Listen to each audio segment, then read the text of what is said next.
un moulin à vent pour bien marquer l'origine batave de cette conurbation. Nous sommes à Hartbeespoort, à une cinquantaine de kilomètres de la capitale.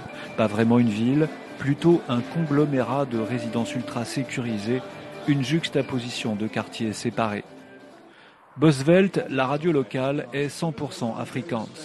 Le bulletin d'information donne des nouvelles de Nelson Mandela, toujours à l'hôpital. Dans cette station, certains interlocuteurs envisagent l'après-Mandela avec appréhension, mais personne ne veut en parler publiquement. À l'entrée du centre commercial, les langues se délient.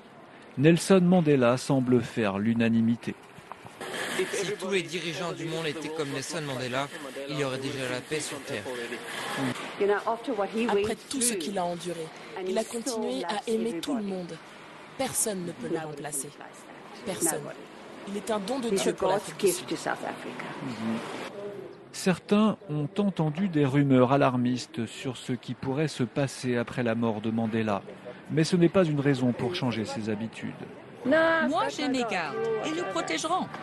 Les Afrikaners qui ont peur, ce sont ces petits fermiers qui vivent aux abords d'un bidonville et qui se sentent marginalisés dans une Afrique du Sud multiraciale.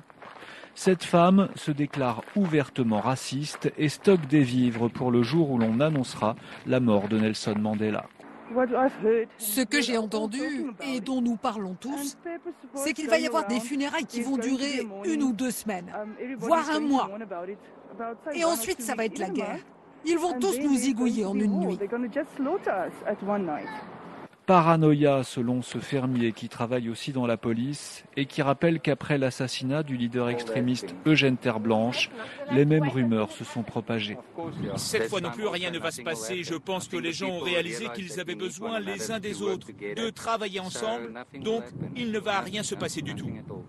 Les Sud-Africains noirs du bidonville voisin attendent quant à eux de récolter un jour les fruits de la démocratie.